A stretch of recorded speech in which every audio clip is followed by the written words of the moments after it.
अध्याय द्वितीय श्लोक संख्या 45 शब्दार्थ अनुवाद एवं तात्पर्य कृष्ण कृपा मूर्ति श्री श्रीमद अभय चरणारविंद भक्ति वेदांत स्वामी प्रभुपाद द्वारा त्रैगुण्य विषया वेदा निस्त्रैगुण्यो भवार्जुन निर्द्वंद्व नित्य सत्वस्थो निर्योग क्षेम आत्मवान। त्रैगुण्य प्रकृति प्राकृतिक तीन गुणों से संबंधित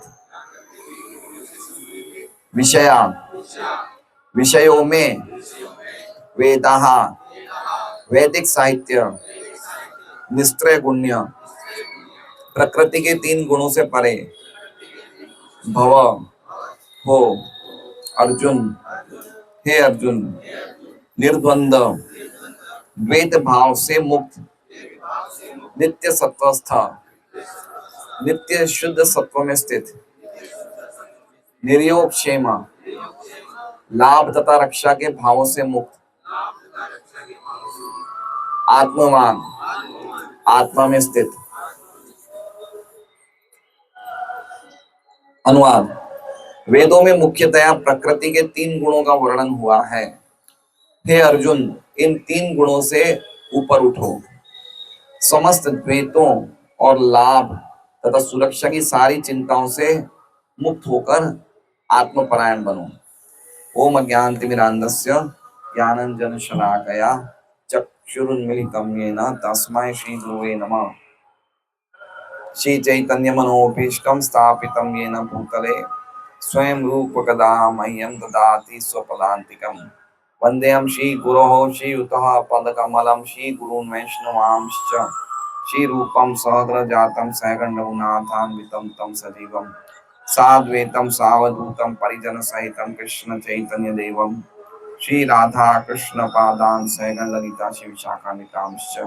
हे कृष्ण करुणा सिंधु दीन बंधो जगतपते गोपेश गोपिका कांत राधा कांत नमोस्तुते। तप्त कांचन गौरांगी राधे वृंदावनेश्वरी वृषभानुसुते देवी प्रणमामि हरिप्रिये। वाञ्छा कल्पतरुभ्यश्च कृपा सिन्धुभ्येव च पतितानां पावनेभ्यो वैष्णवेभ्यो नमो नमः। श्री कृष्ण चैतन्य प्रभु नित्यानंद श्री अद्वैत गदाधर श्रीवासादि गौर भक्तवृंद। हरे कृष्णा कृष्णा कृष्णा हरे हरे, हरे राम राम राम हरे हरे। सभी भक्तों का स्वागत है इस गीता जी के साप्ताहिक सत्संग कार्यक्रम में। तो गीता जी का ये श्लोक अर्जुन के लिए है, अर्जुन के लिए नहीं, हम सबके लिए है। श्लोक का जो अर्थ है बड़ा सरल अर्थ है, त्रैगुण्या विषया वेदा। वेद मतलब ज्ञान है ना, तो जिससे हमें ज्ञान प्राप्त होता है मतलब वेदों से। तो जो हमारे वेद हैं उनमें उनका विषय क्या है? विषय मतलब वेदों का सब्जेक्ट मैटर। वेदों में क्या चीजों के बारे में वर्णन है? क्या वर्णन है? हैं? भक्ति करना, हाँ, भगवत धाम जाना। तो वेदों का मूल प्रयोजन क्या है? तीन चीज, जैसा कि भक्त रामतीर्थ जी ने बताया, संबंध, अभिधेय और प्रयोजन, है ना। वेदों का अर्थ क्या है? ज्ञान, और वेदांत का अर्थ है ज्ञान की चरम सीमा। तो अल्टीमेटली वेदों का सार वेदांत में लिखा हुआ है, और वेदांत का जो भाष्य है वो कौन है? श्रीमद् भागवतम। तो श्रीमद् भागवतम में विशेष रूप से तीन ही सब्जेक्ट मैटर है, चाहे वेद के समझ लीजिए, चाहे वेदांत के, चाहे फिर भागवत के। क्या है? संबंध, हमारा भगवान से क्या संबंध है, और संबंध जानने के पश्चात हमारा भगवान के प्रति क्या कर्तव्य है, उसे क्या कहते हैं? अभिधेय। और वो कर्तव्य जब हम पालन करेंगे, जब वो कार्य करेंगे, तो क्या होगा? उससे प्रयोजन मिलेगा। वो क्या है? भगवत प्रेम। ठीक है, तो ये तीन चीज ही हैं। गीता जी में 15वें अध्याय के 15वें श्लोक में क्या लिखा हुआ है? क्या लिखा हुआ है शकुंतला माता जी? प्रभु जी आज तो मैंने समोसा खाया, आज मेरे याद नहीं है। आपकी चाची जी नहीं आए? जय, अच्छा अच्छा, सर्वस्य चाहम हृदय सन्निविष्टो, कि सबके हृदय में मैं बैठा हूं। सर्वस्य चाहम हृदय सन्निविष्टो मत्था स्मृतिर ज्ञानम अपोहनम च, मेरे से ही ज्ञान आता है, मेरे से स्मृति आती है और मेरे से विस्मृति आती है। वेदिश्च सर्वे अहमेव वेद्यो, वेदों के द्वारा जानने योग्य मैं हूं। वेदांत कृत, वेदांत का लिखने वाला भी मैं ही हूं। वेद विदेव चाम, और वेदों को जानने वाला भी मैं हूं। ये कौन बोल रहे हैं? अमर कौन बोल रहे हैं? ये कौन बोल रहे हैं? ये श्लोक भगवान बोल रहे हैं, कृष्ण बोल रहे हैं। तो वेदों का उद्देश्य क्या है? भगवान को जानना। ये कृष्ण, भगवान को जानना एक वेदों का उद्देश्य है। ठीक है, लेकिन इसमें क्या बताएं? श्लोक की जो पहली बाइट है कि वेदों का विषय क्या है? क्या विषय है? त्रैगुण्य विषया, तीन गुणों में कार्य क्या क्या कर रहे थे वो ही वेदों का विषय है। समझ रहे हैं? जो भी भौतिक जगत में कार्य करते हैं, इन कार्यों के, ये कार्य हम किन गुणों में करते हैं? हम कोई ना कोई गुणों में करते हैं, है ना। न तदस्ति बिना यस्याम न तदस्ति पृथिव्यम दिवि देवेषु पुनः सत्वम प्रकृति जेर्मुक्तम यदेवी स्यात् गुणे। ऐसी ये ब्रह्मांड में कोई भी जगह नहीं है, भगवान कहते हैं गीता जी में, कि प्रकृति के तीन गुणों का प्रभाव ना हो। ना प्रकृति के तीन गुण पता है ना? कौन कौन से तीन गुण है? सतोगुण, रजोगुण, तमोगुण। गुण का एक अर्थ होता है रस्सी। क्या होता है? रस्सी। तो हम लोग, सब लोग इन गुणों से बंधे हुए हैं, इन रस्सियों से बंधे में। तो जब हम इन रस्सियों से बंधे में, तो हम जो काम करेंगे वो इन रस्सियों के अंतर्गत ही करेंगे। या तो हम सतोगुण में काम करेंगे, या रजोगुण में, या तमो। अब जिनका रजोगुण चालू हो गया वो चले गए। ठीक है। तो कहने का मतलब है ये हमारी स्थिति है। मतलब स्थिति मतलब हम जो भी कार्य कर रहे हैं इन तीनों गुणों के अंतर्गत कर रहे हैं। लेकिन ये तीनों गुणों में अंतर्गत कार्य करना हमें कौन सिखाते हैं? वेद ही सिखाते हैं। इसलिए कह रहे हैं त्रैगुण्य विषया वेदा निस्त्रय गुण्य भाजनों की। विषय, वेदों का विषय क्या है? कि प्रकृति के तीन गुणों में कार्य करो, अपना अपना कार्य सब करो, ये वेदों का विषय है। लेकिन अर्जुन तुम क्या करो? निस्त्रय गुण्य भवार्जुन। भव मतलब बन जाओ।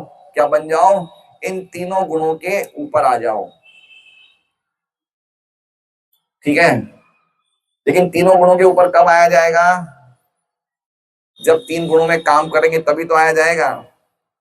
हॉस्पिटल से बाहर कौन व्यक्ति निकलता है? जब हॉस्पिटल में कोई एडमिट होगा तो ही तो बाहर निकलेगा ना। इसलिए हमारी जो स्थिति है वो सबसे पहले है कि प्रकृति के तीन गुणों में वेदों के अनुसार कार्य करने चाहिए। ज्ञान, वेद शास्त्रों के अनुसार हम सब लोग कोई ना कोई गुणों में स्थित है, नहीं है। सब लोग कोई ना कोई गुणों में स्थित है ना। कोई ब्राह्मण है, सतोगुण में स्थित है, ब्राह्मण के कार्य करता है। ब्राह्मण के क्या कार्य हैं? बाल मुकुंद जी क्या कार्य है ब्राह्मण के? दूसरों को मार्ग दिखाना। बहुत सुंदर। यजन याजन पठन पाठन दान प्रतिग्रह, ये ब्राह्मणों के कार्य है। तो जो सतोगुण में ब्राह्मण है, यज्ञ करेगा, यज्ञ करवाएगा, और पाठ करेगा, वेदों का पाठ करेगा, शास्त्र का पाठ करेगा, कोई घर में जाके पठन करवाएगा, दान लेगा और दान देगा। सतोगुण के कार्य। रजोगुण के क्या कार्य है ना? देश को चलाना, व्यापार करना, ये सब रजोगुण के कार्य है। कोई चीज को उत्पत्ति करना, प्रोडक्शन, कोई चीज की उत्पत्ति करना है, रजोगुण के कार्य है। और तमोगुण के कार्य है हल्के काम करना, ये सब टेक्निकल, जैसे बोलते हैं आज कंप्यूटर, सॉफ्टवेयर, इलेक्ट्रॉनिक्स, ये सब किसके कार्य हैं? तमोगुण के। लेकिन जो कुछ भी कार्य हैं, ये सब कार्यों के अंतर्गत हम कार्य कर रहे हैं, ये सब का ज्ञान हमें वेदों में मिलता है। इसलिए कह रहे हैं त्रैगुण्य विषया वेदा, तीन गुणों से संबंधित कर्म का ही विषय वेदों का विषय है। लेकिन अर्जुन तुम क्या बन जाओ? तुम निस्त्रय गुण्यो भव अर्जुनो, तुम इन गुणों से ऊपर उठ जाओ। इन गुणों से ऊपर उठने का क्या तरीका है? गीता जी के 14वें अध्याय के 26वें श्लोक में लिखा हुआ है। गुणों से ऊपर उठने का तरीका क्या है? कौन बताएगा श्लोक? माम च यो अव्यभिचारेण भक्ति योगेन सेवते स गुणान समतीत्येतान ब्रह्म भूयाय कल्पते। जब हम भगवान की अव्यभिचारिणी भक्ति करेंगे, तब हम ये प्रकृति के 3 गुणों से गुणानेतान, हम इन 3 गुणों से परे हो जाएंगे। तो अल्टीमेटली हम जब तक गुणों में हैं तब तक हमें इस जगत में रहना पड़ेगा। सही बात है। हम जब तक इन गुणों में काम करेंगे हमें इस जगत में रहना पड़ेगा। लेकिन रहेंगे, चाहे हम ऊंची से ऊंची स्थिति में होंगे तो भी रहेंगे हम जगत में। जैसे मान लीजिए कि कोई जेल में है, सोने की हथकड़ियां पहना हुआ है, सोना है, सोने का भाव भी बढ़ गया है, और एक ने चांदी की हथकड़ी पहनी है, चांदी का भी भाव बढ़ गया है, लोहे का बढ़ना बाकी है, एक लोहे की हथकड़ी पहनी है। उसी प्रकार से कोई सतोगुण में है, कोई रजोगुण में है, कोई तमोगुण में, लेकिन है इस जगत में। इसलिए भगवान गीता जी का, भगवान का जो अल्टीमेट संदेश क्या है कि इस जगत से निकल जाओ, क्योंकि इस जगत में हम क्या कर रहे हैं, हम खाली संघर्ष कर रहे हैं। क्या कर रहे हैं, हम संघर्ष कर रहे हैं। क्या संघर्ष कर रहे हैं कि ये जो शरीर में मैं हूं, इस शरीर से मैं सुख प्राप्त कर लूं, इसके लिए संघर्ष कर रहे हैं। गीता जी में कहीं लिखा हुआ है?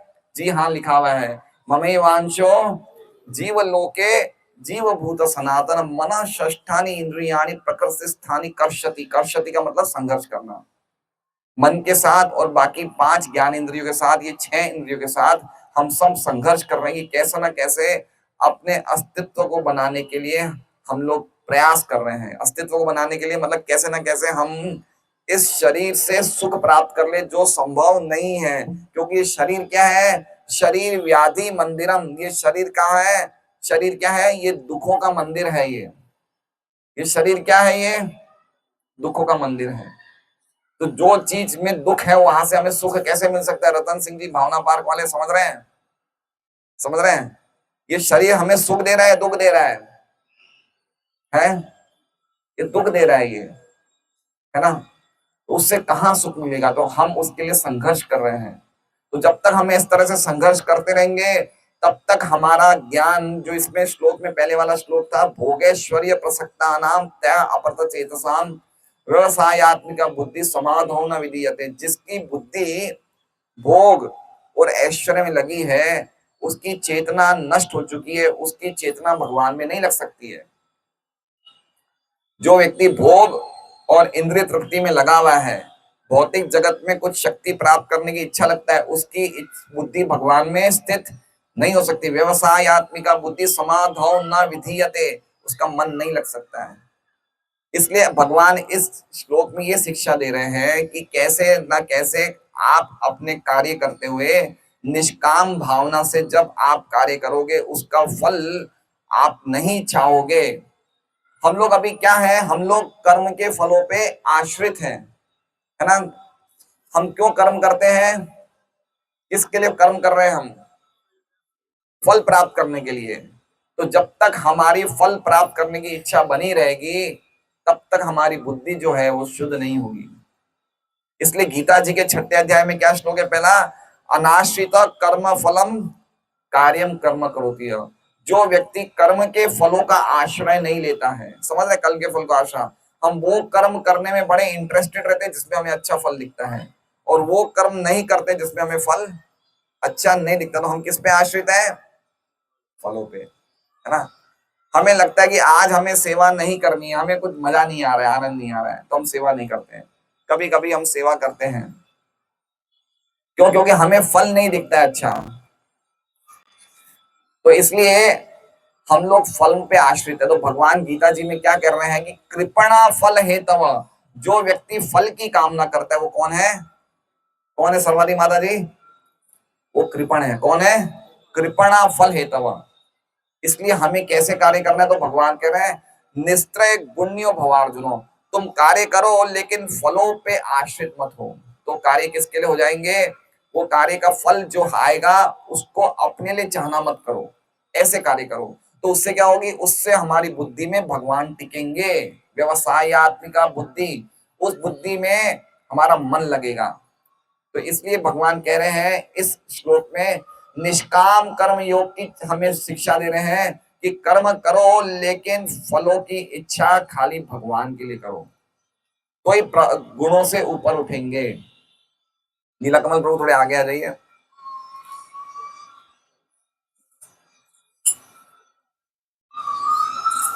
तो जब हम लोग क्या होंगे, निस्त्रय गुण्यो भवार्जुनो, जब हम प्रकृति के 3 गुणों से ऊपर उठेंगे तो हमारे में अपने आप ही निर्द्वंद्व की भावना आएगी। किसकी भावना आएगी? निर्द्वंद्व, द्वंद्व से रहित। द्वंद्व मतलब समझ रहे हैं? द्वंद्व मतलब दो। इस जगत में, ये जगत कैसा है? ये द्वंद्व का जगत है। अगर हमें जीवन में सुख आएगा, मदन सुंदरी माता जी, जीवन में सुख आएगा तो साथ में क्या आएगा? दुख भी आएगा। अभी सर्दी है तो सर्दी के बाद क्या आएगी? गर्मी भी आएगी, है ना। अभी व्यापार में लाभ हो रहा है तो क्या आएगा? घाटा भी होगा। सोने चांदी का भाव घट बढ़ा है तो क्या होगा? घटेगा भी। तो इसमें क्या है, जैसे मान लीजिए विजय जी की केनरा बैंक में बहुत प्रतिष्ठा हो गई है, तो प्रतिष्ठा के साथ साथ क्या होगा? थोड़ा सा अपमान भी आएगा, अपयश भी आएगा। ये द्वंद्व का जगत है, इसलिए द्वंद्व को सहन करो। निर्द्वंद्व, द्वंद्व से ऊपर उठ जाओ। निर्द्वंद्व का क्या अर्थ बता रहे हैं प्रभुपाद यहाँ पे? द्वैत भाव से मुक्त। हम लोग सब द्वंद्व में जन्म लेते हैं। हम लोग किसमें जन्म लेते हैं? द्वंद्व में। इसलिए गीता जी के दूसरे अध्याय के 14वें श्लोक में भगवान वहां भी कहते हैं, मात्रा स्पर्शास्तु कौन्तेय शीतोष्ण सुख दुखदा आगम आपाइनो नित्यास्तांतिश भारत। जो ये इंद्रियां और इंद्रियों के विषय से जो हमें सुख और दुख मिलता है, ये सर्दी और गर्मी की ऋतु की तरह ये आएंगे और जाएंगे। ताम तितिक्ष भारत, तो उनको टॉलरेट करो, उनको सहन करो। तो ये सब दिव्य शिक्षाएं हैं। ये जो गीता जी की शिक्षाएं कैसी शिक्षाएं? हमें सुनने में अच्छी लगती नहीं लगती है? लगती है ना। और अगर हम इन्हें जीवन में उतार देंगे तो कितनी अच्छी लगेगी, बताइए। जो शिक्षा सुनने में अच्छी लगती है उसको अगर हम जीवन में उतार ले तो हमारे जीवन में परिवर्तन, कितना महान परिवर्तन होगा। इसलिए ये जीवन की ये शिक्षाओं को सुन के प्रयास करना चाहिए उतारने के लिए। जैसे मान लीजिए आज अगर कोई प्रतिची माता जी को किसी ने जोर से फटकार दिया, इनके पतिदेव ने फटकार दी, है ना।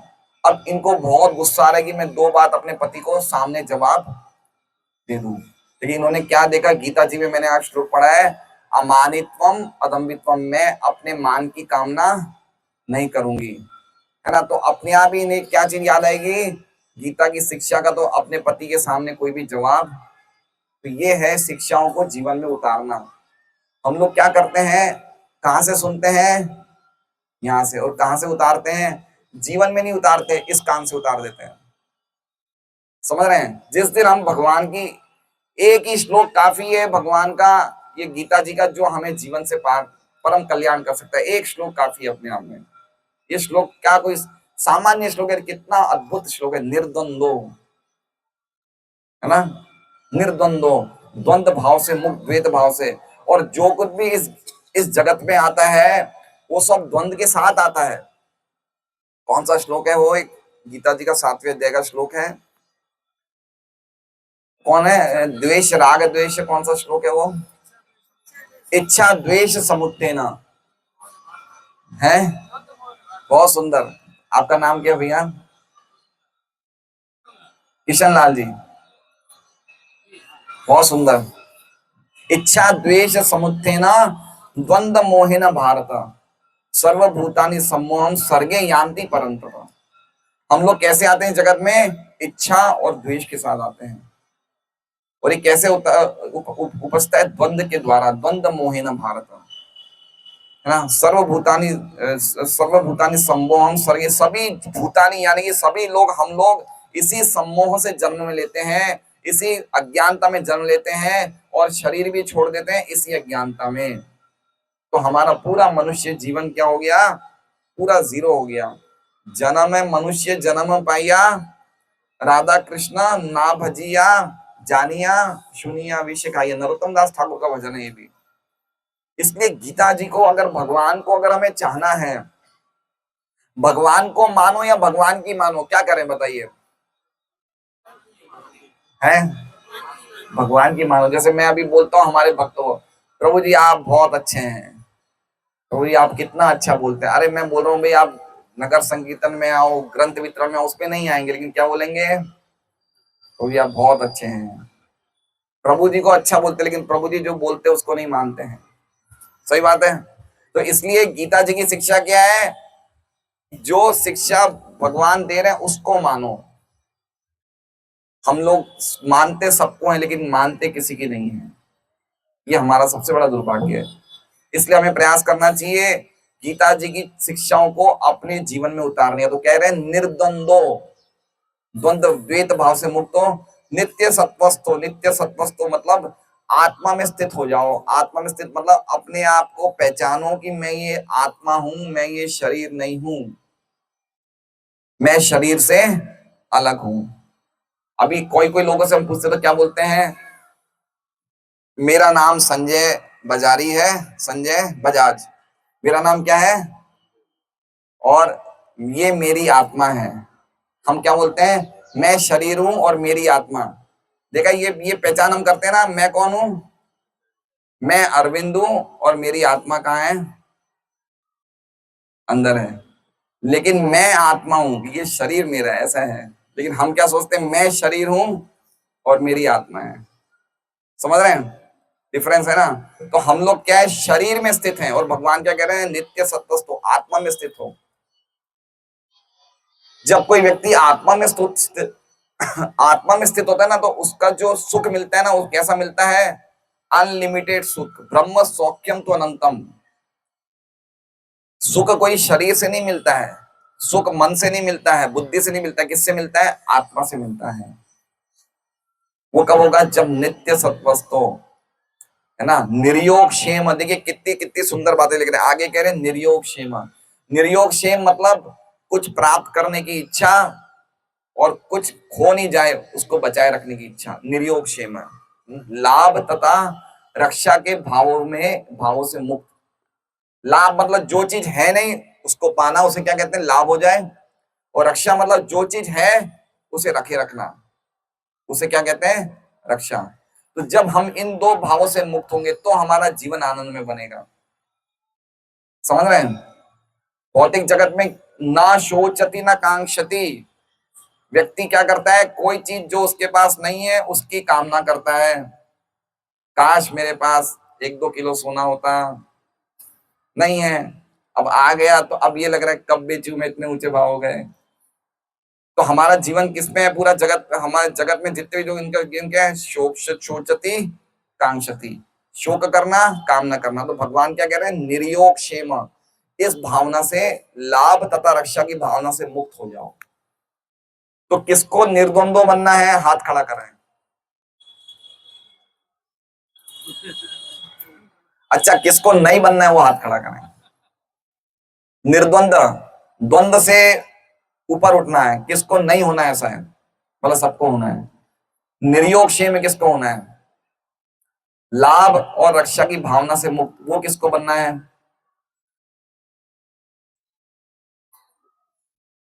कोई हाथ ही नहीं, निर्योग नहीं बनना है। अच्छा, नित्य नित्य सत्वस्त तो आत्मा में स्थित रहना है, आत्मा में स्थित रहना है, वो किसको होना है, नहीं होना है, किसको नहीं होना है, सबको होना है। देखिए 3 चीज बताई, निर्द्वंदो, नित्य सत्वस्तो, निर्योग क्षेम। ये 3 चीजें संभव है। हाँ संभव है, कैसे, तो आखिरी क्या बता रहे हैं, आत्मवान। आत्मवान का अर्थ क्या है, प्रभुपाद क्या कह रहे हैं, आत्मा में स्थित। और लेकिन तात्पर्य में बताएंगे इसका अर्थ क्या होता है। आत्मा में स्थित मतलब जो व्यक्ति भगवान की भक्ति करता है उनमें तीनों गुण आ जाते हैं। इसलिए आत्मवान का अर्थ क्या है, भगवान की भक्ति करना। आत्मवान, आत्मा मतलब बलदेव विद्याभूषण बता रहे हैं, आत्मा मतलब परमात्मा। और तात्पर्य में भी कृष्ण भावनामृत की बात चर्चा प्रभुपाद आखिर में करेंगे। तो जो व्यक्ति भगवान की भक्ति करेगा वो निर्द्वंदो भी हो जाएगा, नित्य सत्वस्तो भी हो जाएगा, और निर्योग क्षेम भी हो जाएगा। कैसे हो जाएगा, हरे कृष्णा कृष्णा कृष्णा हरे हरे, हरे राम राम राम हरे हरे। जो व्यक्ति सुबह सुबह ये महामंत्र का जप करता है, या पूरे 24 घंटे करता है, या बिल्कुल नियम पूर्वक निरपराध भाव से करता है, तो धीरे धीरे धीरे उसमें निर्द्वंदों की क्वालिटी आ जाएगी, नित्य सत्वस्तों की क्वालिटी आ जाएगी, निर्योग क्षम की क्वालिटी हो जाएगी, और त्रैगुण्य निस्त्रय गुण्य बन जाएगा, तीनों तीनों गुणों से परे हो जाएगा, है ना। अब बताइए हमें ये क्वालिटी प्राप्त करनी है, नहीं करनी है, करनी है ना।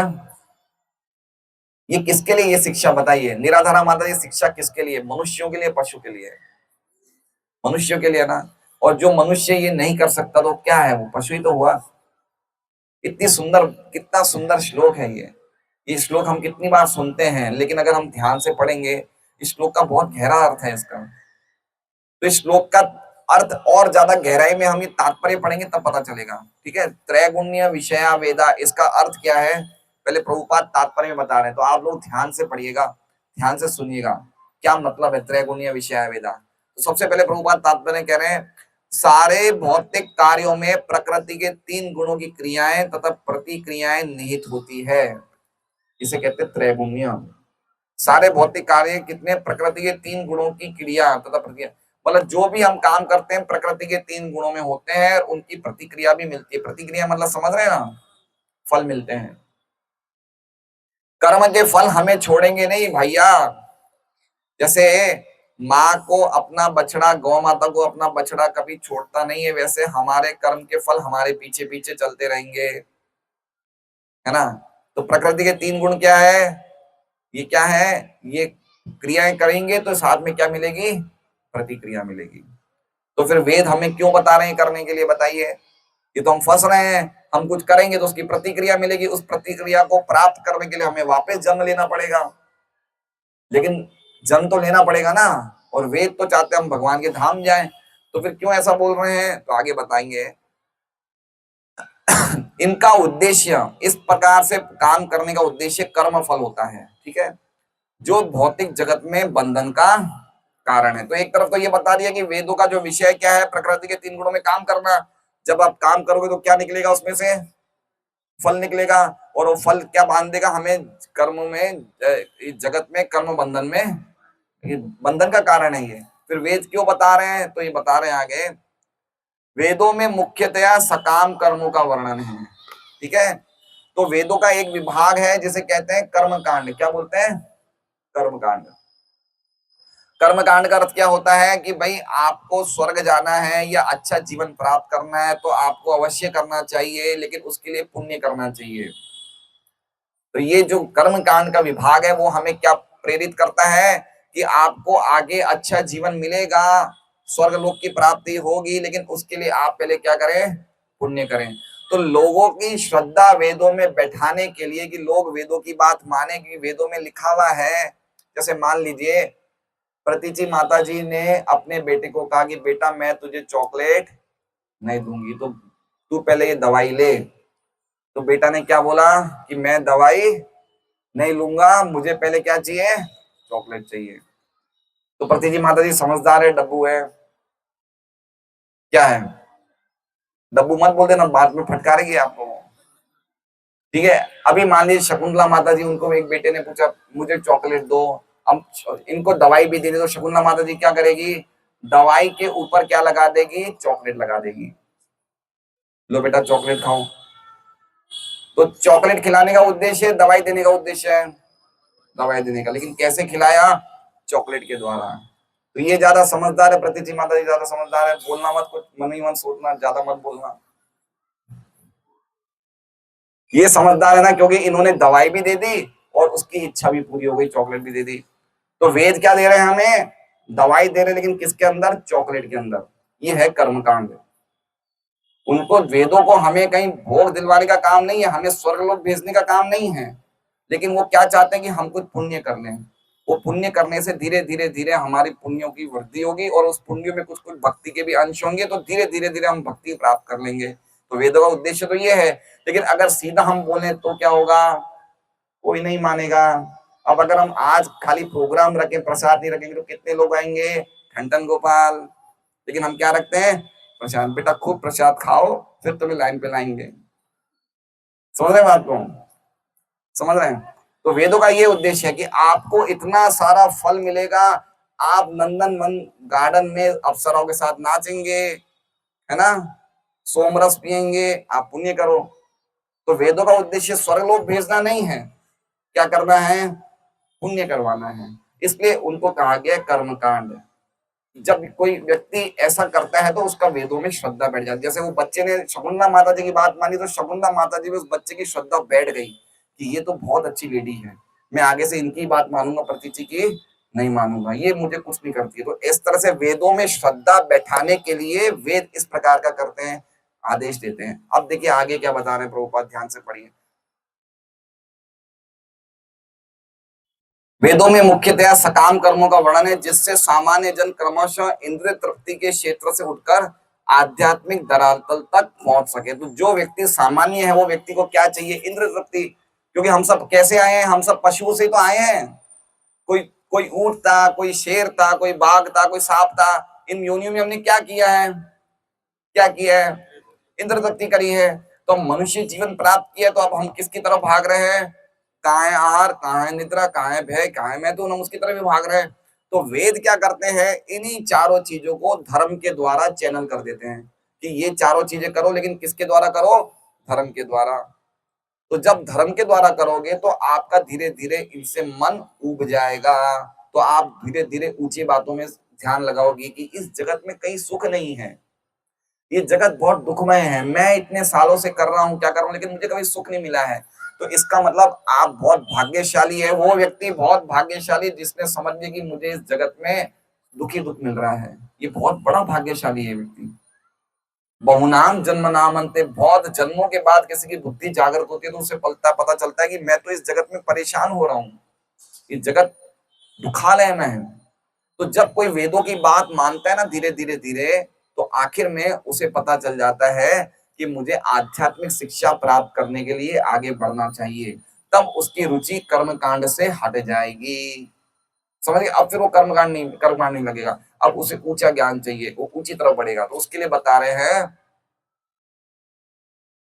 क्रमशः इंद्रिय तृप्ति के क्षेत्र से उठकर आध्यात्मिक धरातल तक पहुंच सके। कृष्ण अपने शिष्य तथा मित्र के रूप में अर्जुन को सलाह देते की हैं कि वो वेदांत दर्शन के आध्यात्मिक पद तक ऊपर उठे, जिसका प्रारंभ ब्रह्म जिज्ञासा अर्थात परम आध्यात्मिकता पर प्रश्नों से होता है। ये है वेदांत की शिक्षा। जब कोई व्यक्ति सकाम कर्मों से धीरे धीरे ऊपर उठ जाता है तो फिर वो जिज्ञासा करता है, अर्थात तो ब्रह्म जिज्ञासा, है ना। देखिए, महाभारत का सबसे इंपॉर्टेंट चीज क्या है? क्या क्या इंपॉर्टेंट है व्रतलाल माता जी? महाभारत में सबसे मुख्य अंग क्या है सुनीता माता जी? भगवत गीता। भगवत गीता। महाभारत वेद व्यास जी ने क्यों लिखी? कि उसके अंदर क्या डाल दी? गीता डाल दी कि लोग गीता पढ़ के मेरी शिक्षा प्राप्त कर सकते हैं। उसी तरह से भगवान ने क्या कहते हैं, ये वेदों में क्या डाल दिया? उपनिषद डाल दिया। उपनिषद जो है ना, उपनिषद 108 उपनिषद होते हैं। उपनिषद कोई व्यक्ति पढ़ता है तो उसमें आध्यात्मिक शिक्षाएं शुरू हो जाती है। तो वेदों का सबसे टॉप मोस्ट सेक्शन कौन सा है? सबसे सर्वश्रेष्ठ हिस्सा कौन सा है वेदों का? उपनिषद। जैसे महाभारत का हिस्सा कौन सा है? गीता। ऐसे वेदों का कौन सा है? उपनिषद। जो जो व्यक्ति इंद्रिय तृप्ति से धीरे धीरे धीरे उब जाता है, इंद्र तृप्ति क्या है? यही मैं करते आ रहा हूँ, खाना, भोगना, सोना, सुबह सुबह मल मूत्र त्याग करना, जीवन में पुनः पुनः शर्वित चरण, वो ही कार्य में बार बार करते आ रहा हूं, इसमें कहाँ सुख है बताइए? है कुछ सुख है क्या इसमें? नहीं बोल दीजिए मुझे, लेकिन अंदर तो हमें मिल ही रहा है ना सुख। क्योंकि हम बहुत ही हल्की स्थिति में है अभी, इंद्र तृप्ति की स्थिति में। धीरे धीरे धीरे जब हम भक्ति में प्रगति करेंगे तब हमें पता चलेगा कितना कष्टदायक है ये शरीर को लेके जाना, इसे बाथरूम में बैठाना, इसको नहलाना, इसको वापस सुलाना, ये शरीर साथ में रखना ही कितना कष्टदायक है। तो उसको फिर आध्यात्मिक ज्ञान की आवश्यकता है, तो वो वेद प्रदान करते हैं ईशो ये उपनिषद के रूप में। पहले वेदों ने क्या शिक्षा दी? कर्म कांड की। फिर क्या शिक्षा दी? ज्ञान कांड की। अब उपनिषदों का दर्शन प्राप्त करो। आध्यात्मिक शिक्षाएं, मैं कौन हूं, कहां से आया हूं, मैं कहां जाऊंगा, है ना। ये प्रश्न हमारे जीवन में आते हैं। मैं कहां जाऊंगा? हम कहां जाएंगे? हम तो डिंडोली जाएंगे रात को 9 बजे। हम तो यहीं तक ही सोचते हैं, डिंडोली तक ही सोचेंगे हम, उसके आगे नहीं सोचते हैं। इसलिए हमारे लिए ये उपनिषद नहीं है, हमारे लिए ये है खाओ पियो मौज करो। हम और सोच नहीं सकते। बहुत जन्मों के बाद जब हमारी बुद्धि निर्मल होगी तब ये बातें दिमाग में घुसेगी। जैसे सुखदेव गोस्वामी माँ के गर्भ से निकलते बाहर चले गए, मुझे रहना ही नहीं है, ये जगत दुखमय है। समझ रहे हैं बात को? तो कहने का मतलब जब कोई कर्म कांड करते करते करते उसकी बुद्धि उब जाती है इंद्र तृप्ति से, तो वो ज्ञान कांड की तरफ आता है, वेदों के उपनिषद की तरफ बढ़ता है, आगे आध्यात्मिक प्रश्नों की जिज्ञासा करता है। आगे कह रहे हैं, इस भौतिक जगत के सारे प्राणी अपने अस्तित्व के लिए कठिन संघर्ष करते रहते हैं। उनके लिए भगवान ने इस भौतिक जगत की सृष्टि करने के पश्चात वैदिक ज्ञान प्रदान किया, जो जीवन यापन तथा भव बंधन से छूटने का उपदेश देता है। देखिए, एक श्लोक याद कर लीजिए आप।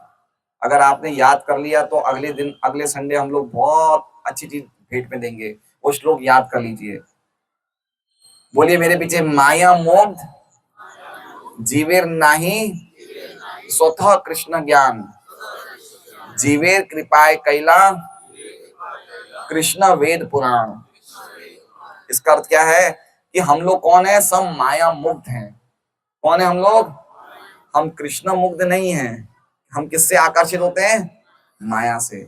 इसलिए माया मुक्त जीवन नति स्वतः कृष्ण ज्ञान, इसलिए भगवान का ज्ञान स्वतः हमें नहीं होने वाला है। हमें अपने आप ज्ञान नहीं होने वाला है। खाने का ज्ञान अपने आप होता है, सोने का होता है, आहार निद्रा व्यय मैथुन का ज्ञान अपने आप मिल जाता है, मिल जाता है। लेकिन भगवान का ज्ञान अपने आप क्यों? क्योंकि हम माया के द्वारा मुक्त हैं। इसलिए अतएव कृष्ण कैल कृपा कैल कृष्ण वेद, इसलिए कृपा करके भगवान ने क्या कर दिया? हमारे लिए वेद और पुराण दे दिए। तो इसी बात को लिखा कि हमारे जो शास्त्र है हमें दो प्रकार से शिक्षा देते हैं, कैसे इस जगत में रहो और कैसे इस जगत से निकलो। दो शिक्षाएं कैसी है? कैसे इस जगत में रहो, रहने के भी नियम है, और निकलने के भी निकले, कैसे निकलो। अभी हम लोग कौन है? योगी हैं, भोगी हैं, भोगी।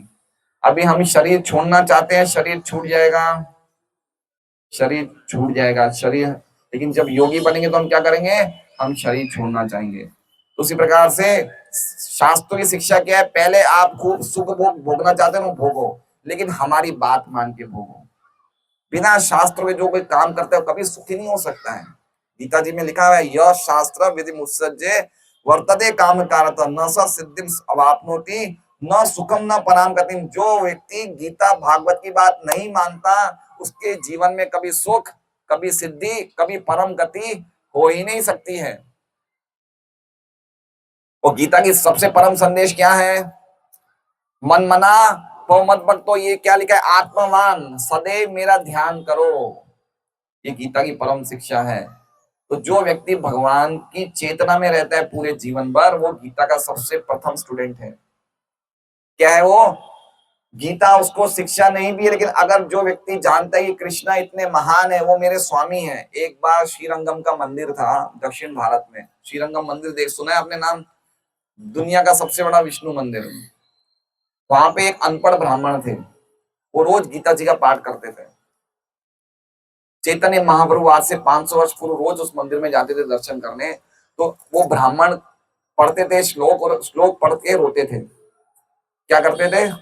रोते थे। तो देखे कि चैतन्य महाप्रभु ने देखा कि उनके आसपास कुछ लोग इकट्ठे हो जाते थे, उन पे हंसते थे। तो चैतन्य महाप्रभु ब्राह्मण के पास गए, बोले कि आप ये क्या कर रहे हैं? बोले मेरे गुरु ने मुझे आदेश दिया कि मुझे रोज 18 अध्याय गीता जी के पढ़ने हैं।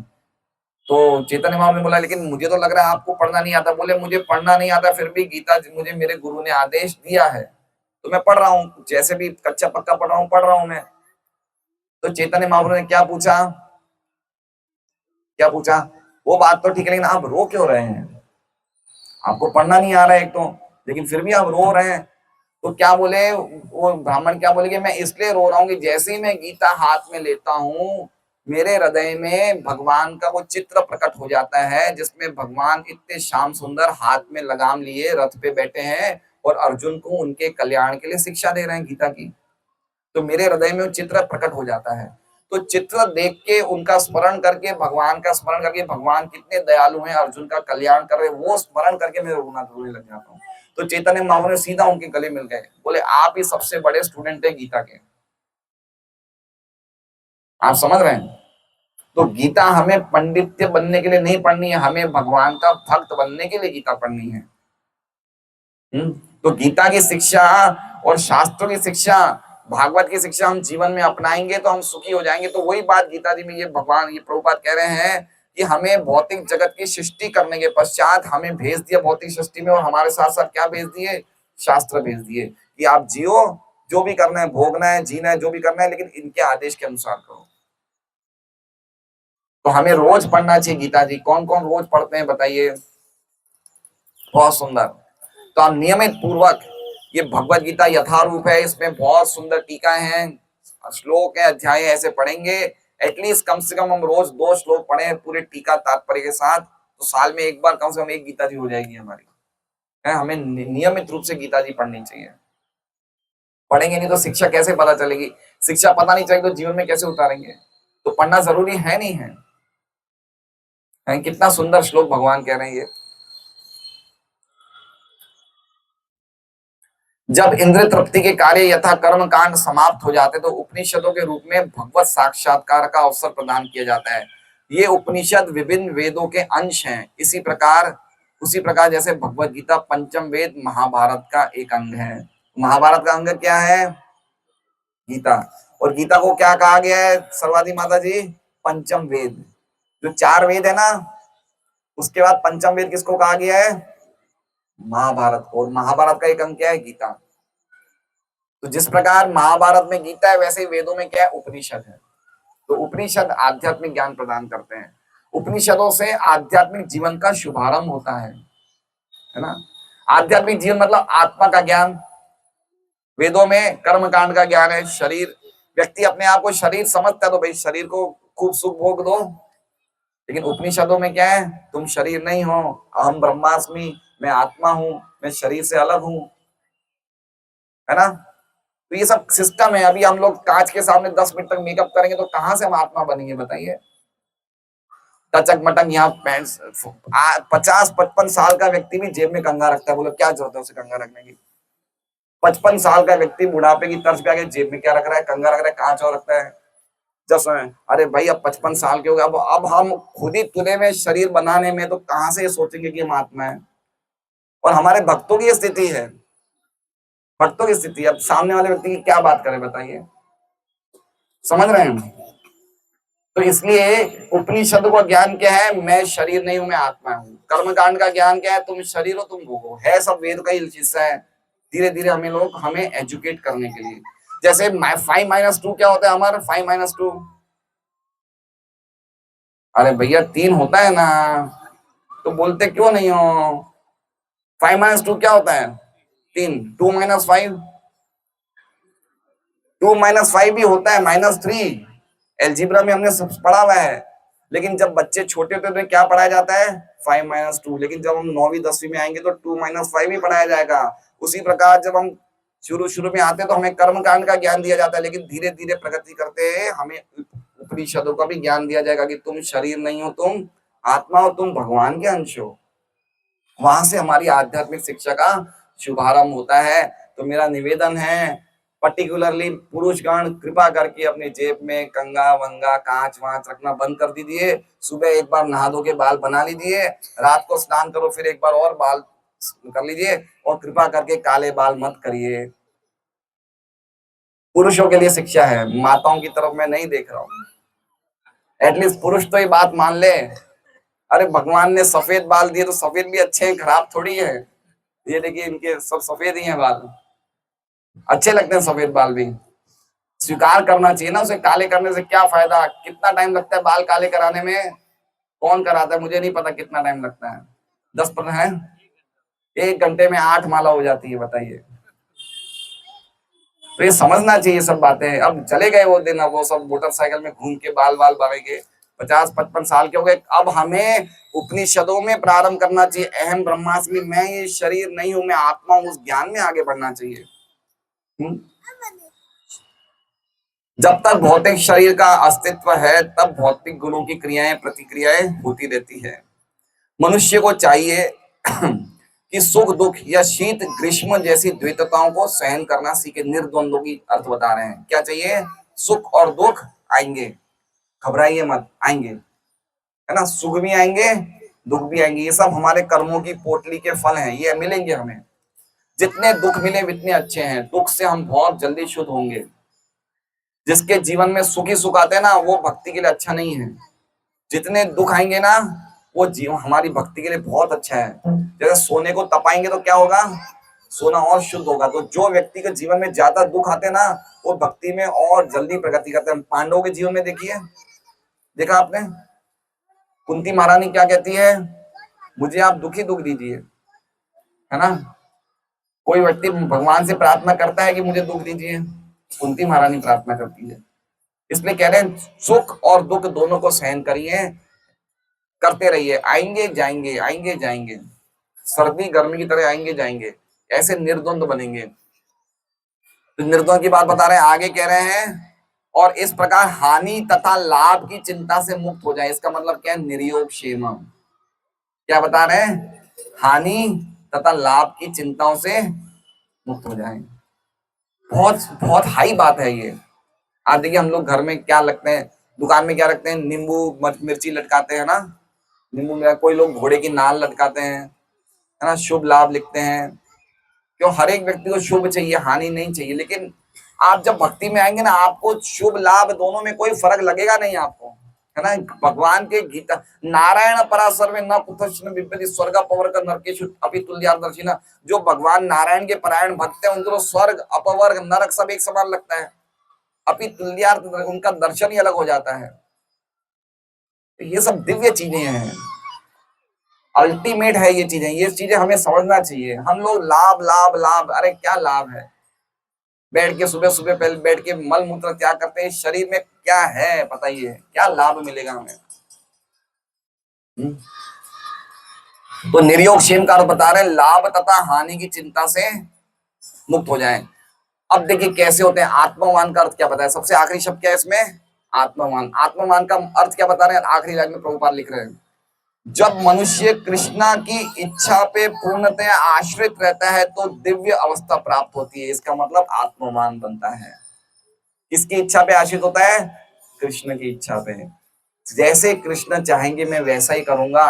कृष्ण की इच्छा, मैंने अपनी इच्छा को मैंने कृष्ण की इच्छा को अपनी इच्छा बना ली है। कृष्ण की इच्छा को पूरी करने के लिए मेरा जीवन है ना। कल कौन सा दिन था, नित्यानंद त्रयोदशी। नित्यानंद प्रभु कौन है, बलराम। और वो क्या करते हैं, नित्यानंद पूर्ण करे चैतन्य काम। नित्यानंद का खाली एकमात्र इच्छा है कि मैं चैतन्य महाप्रभु की इच्छाओं को पूरी करूं। तो उसी तरह से हम जीवात्मा की इच्छा क्या है, जो कृष्ण चाहते हैं वो मैं करूं। ये से कहते हैं आत्मवान। तो ये आत्मवान सी बनना चाहिए हमें, हमें भगवान में स्थित होना चाहिए, है ना। ये मनुष्य जीवन तो मिला ही है, इस काम के लिए मिला है। हमें ये शिक्षा प्राप्त करनी चाहिए गंभीरता से। हमें सब प्रकार की सुविधाएं प्राप्त हुई है, सत्संग मिल रहा है, गीता भागवत जैसे ग्रंथ मिल रहे हैं, और सबसे बढ़कर हमें क्या मिल रहा है, हरे कृष्णा कृष्णा कृष्णा हरे हरे, हरे राम राम राम। लेकिन कुछ प्रयास हमें करने पड़ेंगे। सुबह जल्दी उठना पड़ेगा, ये नाम लेना पड़ेगा, गंभीरता से गीता भागवत पढ़ने पड़ेंगे, 4 नियमों का पालन करना पड़ेगा। कोई नशा नहीं, कोई सट्टा नहीं, कोई जुआ नहीं, कोई मांसाहार नहीं, भक्तों का संग करना पड़ेगा। ये असली जीवन है। देखिए ऐसी कोई सभा है आज इस पूरे गोडादरा क्षेत्र में, कोई ऐसी सभा है जहाँ पे 100-150 भक्त एक साथ बैठ के बैठे हैं, कोई है जगह? अभी आप कोई भी घर में चले जाए, कोई घर में टीवी चल रहा है, कोई घर में कोई पिक्चर की बातें चल रही है, कोई घर में कोई पॉलिटिक्स की बातें चल रही है, कोई घर में परिवार की बातें चल रही है। लेकिन ये सबसे अच्छी जगह कौन सी है, ये सत्संग है। हम लोग क्या बैठ रहे हैं, हम भगवान के बारे में सुन रहे हैं। इससे बढ़कर कोई जगह हो सकती है, हो सकती है बताइए, है ना। चैतन्य महाप्रभु ने रामानंद राय से पूछा कि व्यक्ति के लिए सबसे बड़ा दुख क्या है, तो कहते हैं कि भक्तों के संग का विरह हो जाए, भक्तों के संग से हम रहित हो जाए, वो सबसे बड़ा दुख है। इसलिए भागवत और गीता के संदेश भक्तों के संग में जब सुनेंगे तो इस संदेशों में और ज्यादा शक्ति बढ़ जाएगी, है ना। सताम प्रसंगान मम वीर्य संविदो। इसलिए आप लोग से निवेदन है, ये आश्रय लीजिए गीता और भागवत की शिक्षाओं का, तो ही हम निर्द्वंद बनेंगे, निर्योगक्षेम बनेंगे, नित्य सत्वस्थ बनेंगे, सब कुछ बनेंगे। कैसे आत्मवान बन के अपना हृदय में कौन लगाएंगे, भगवान परमात्मा का ध्यान करने से, भगवान का ध्यान करने से हम आत्मवान बनेंगे। और ध्यान करने की स्थिति क्या बताइए कलयुग में, मदन सुंदरी माता जी, ध्यान कैसे करना है, बैगन के भुर्ते की सब्जी बना के। बताइए कैसे ध्यान करना है, भगवान पे ध्यान कैसे करना है मदन सुंदरी माता जी? हरे कृष्णा कृष्णा कृष्णा हरे हरे, हरे राम राम राम हरे हरे। ये अल्टीमेट चीज है, ये अल्टीमेट चीज है, ये भगवान का प्रेम संकीर्तन है। क्या संकीर्तन है? गोलोकेरा प्रेम धन हरि नाम संकीर्तन। ये ध्यान से भी बढ़कर है, ये स्मरण से भी बढ़कर है। जो व्यक्ति भगवान के नामों में डूब जाता है वो व्यक्ति तो चैतन्य नित्यानंद प्रभु की कृपा प्राप्त कर लेता है। नित्यानंद त्रयोदशी है, चैतन्य महाप्रभु क्या बोलते हैं कि अगर कोई हवा नित्यानंद प्रभु से गुजर जाए, कोई हवा, और वो हवा हमें स्पर्श कर जाए तो हमें भगवान का प्रेम प्राप्त हो जाए। इसलिए हमें नियमित पूर्वक ये जप करना है। नित्यानंद प्रभु की कृपा प्राप्त करने के लिए ये महामंत्र का निरपराध पूर्वक जप कीर्तन सदैव करते रहना चाहिए। हरे कृष्णा। श्रीमद् भगवद गीता यथारूप की जय।